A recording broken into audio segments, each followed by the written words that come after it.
Thank you. Thank you, Pastor Susan. I am once again delighted to be here with you all. This is one of my favorite places to serve. So let's start with a scripture reading. Our scripture reading for today comes from both the Bible and the Dhammapada. The Bible, 1 Kings 3:9. So give your servant a discerning heart to govern your people and to distinguish between right and wrong. For who is able to govern this great people of yours? And from the Dhammapada 256 to 257, not by passing hasty judgments does one become just.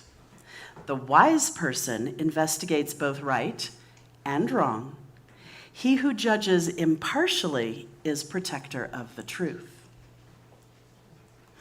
So today we're going to talk about the secret power of discernment. So please take a breath and exhale and allow the sermon to be received. Discernment is more than a simple judgment. It's not just knowing the difference between right and wrong or good or bad. Discernment is a deep spiritual awareness, a spiritual perception. It is the ability to tap into cosmic wisdom and sense what is of spirit and what is not. It is to feel the vibration behind the words and the deeds, to see the truth beneath the appearances, and to recognize the whisper of spirit in the midst of the chaos and noise. This secret power is based on a natural law, the law of truth, which calls us to live in integrity of thought, words, and actions, and to face reality even when it's uncomfortable, and to take personal responsibility when needed. Because aligning with truth brings life into harmony with the divine order and right living. Cultivating our discernment and following the law of truth allows us to walk with confidence through messy and turbulent times. So let's take a deeper dive and explore a bit more about discernment. Our first spiritual truth is that discernment is a true reflection of personal power. In the Bible, King Solomon famously prayed, not for riches, not for power, but for a discerning heart. He knew that real leadership and real life requires the ability to hear and find the truth beneath the surface and above the noise. In my opinion, one of the most powerful stories in the Bible is the story of King Solomon, the two women, and the baby. For reference, this is found in 1 Kings 13, 16 to 28, and I'll give you a bit of a paraphrase. Two women come before King Solomon, each claiming to be the mother of the same infant.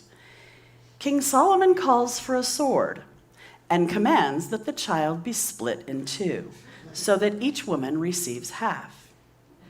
One woman agrees, and the other cries out, "Please, my lord, give her the living baby. Don't kill him."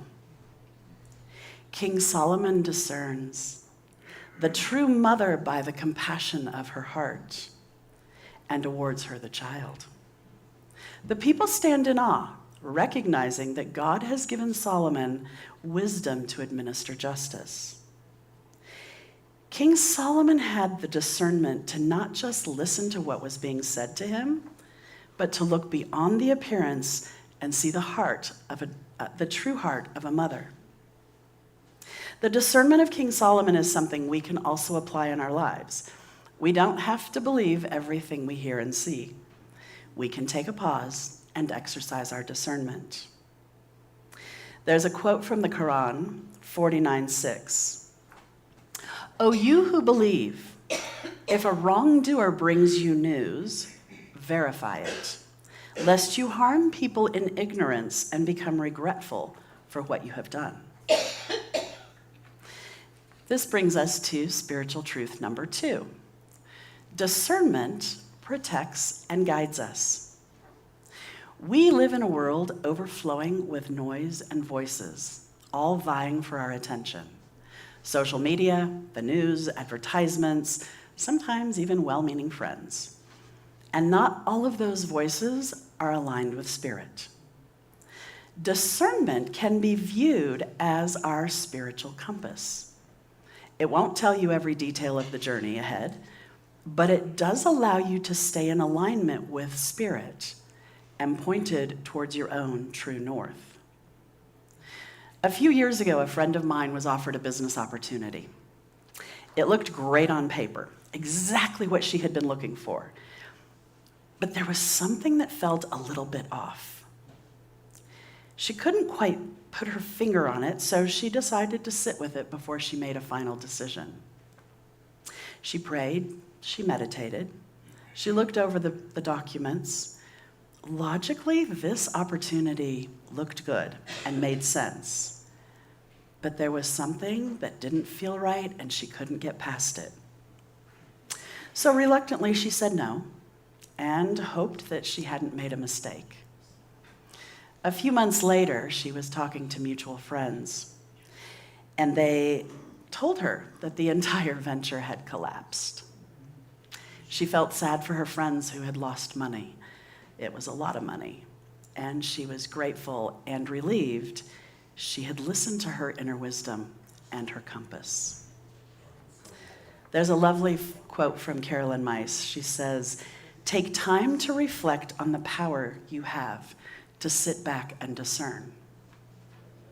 And from Oprah Winfrey, "I've trusted the still, small voice of intuition my entire life."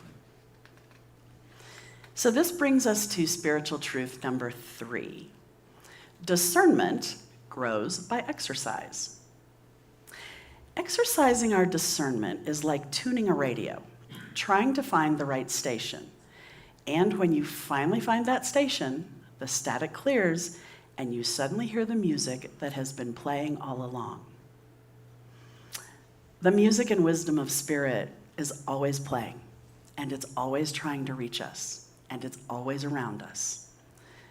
Exercising and growing our discernment simply means tuning our inner ear so we can more easily hear cosmic wisdom and guidance from spirit. Years ago, I heard a story about a man who walked into a very noisy cocktail party with his date. While everyone else heard clinking of glasses and chatter and dance band playing in the background, he stopped suddenly with his drink in his hand and said to his date, "Do you hear it?" And she looked at him quizzically and said, "Hear what?" And he said, "No, do you hear it? It's right there. Do you hear it?" And she said, "I don't know what you're hearing." And he said, "The piano is slightly off pitch." You see, he was a piano tuner. And he could hear what no one else could hear because he had spent years training his ear. He could hear the exact pitch for every single note. Our discernment functions the same way. Every time you pause before reacting, pray for clarity, weigh the fruit of someone's words or actions, you are exercising the muscle of discernment. The more we practice and cultivate, the more we are able to hear the subtle notes of Spirit's wisdom in the middle of life's very noisy cocktail party. So here's some practical steps. First of all, silence. Learn to cultivate silence for yourself.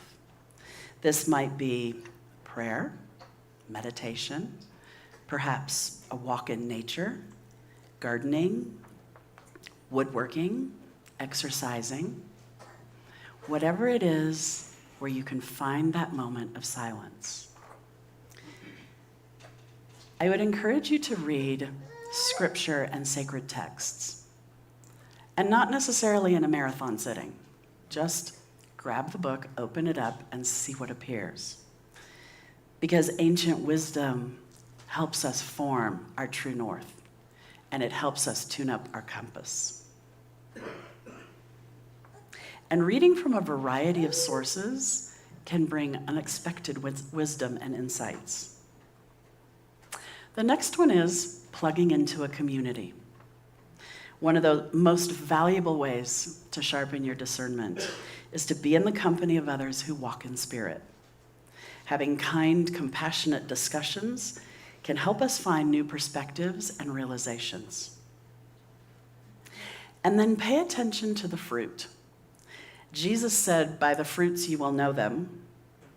And by paying attention to what the situation or the relationship produces or provides, you can exercise your discernment and choose what aligns with your compass.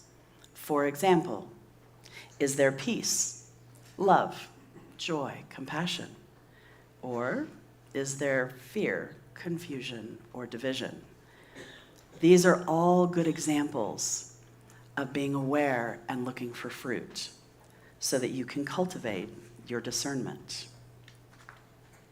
I love this quote from the Tao Te Ching, number 33. Knowing others is intelligence. Knowing oneself is true wisdom. Mastering others is strength.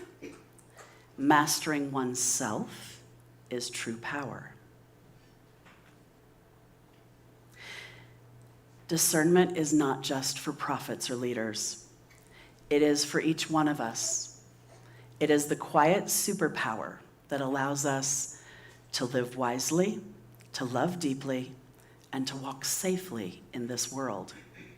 This week, I invite you to practice cultivating your discernment. The next time you feel uncertain, pause and ask Spirit, is this aligned with sacred truth? What is the fruit that I am seeing? What is my next best action? When you exercise your discernment, you will find that you no longer stumble in the dark. Instead, you will walk in the quiet confidence that Spirit is illuminating and guiding your every step. As we come to the end of our teaching, I would like to revisit our scripture. 1 Kings 3:9. So give your servant a discerning heart to govern your people and to distinguish between right and wrong. For who is able to govern this great people of yours? And from the Dhammapada 256-257. Not by passing hasty judgments does one become just. The wise person investigates both right and wrong. He who judges impartially is protector of the truth. And I would like to offer a closing affirmation. Today, I cultivate and exercise my discernment. I choose to align myself with the true north of sacred wisdom.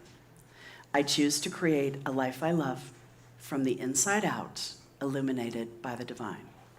And so it is. Thank you.